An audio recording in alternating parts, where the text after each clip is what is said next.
The one thing people complain the most about Samsung's Z Fold, apart from the crease, is that it doesn't have the flagship features, mostly cameras like the S series, particularly the Ultra model.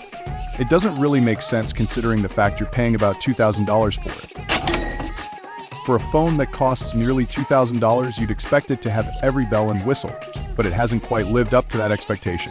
Before we continue, please just take a second of your life and destroy that like button. Thank you.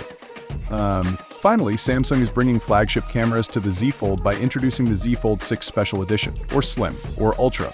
But most likely it is going to be called a Special Edition since Samsung used this naming in the past. This phone is going to be a monster of a foldable with its wider screen ratio and upgraded camera sensors compared to the regular Z Fold 6. According to leaks, Samsung will be using their 200-megapixel main sensor that they use in the Galaxy S24 Ultra, which will be very impressive to see in a foldable phone. It's supposed to be called a special edition, but it's basically the Ultra foldables. It's also expected to be thinner, under 5 millimeters when unfolded. Leaks show a different camera module, also thicker, in order to pack that 200-megapixel sensor. Aside from that, back seems to have a different, more interesting texture. The main drawback is that it'll only be available in China for now. This is a result of other brands jumping in on the foldables market.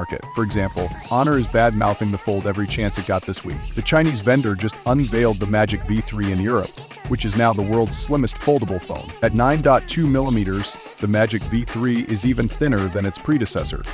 That is why having a competition is always a good thing. Now Samsung is pushing boundaries once again with this phone. That's all for today. Don't forget to subscribe to stay in touch with the most recent tech leaks.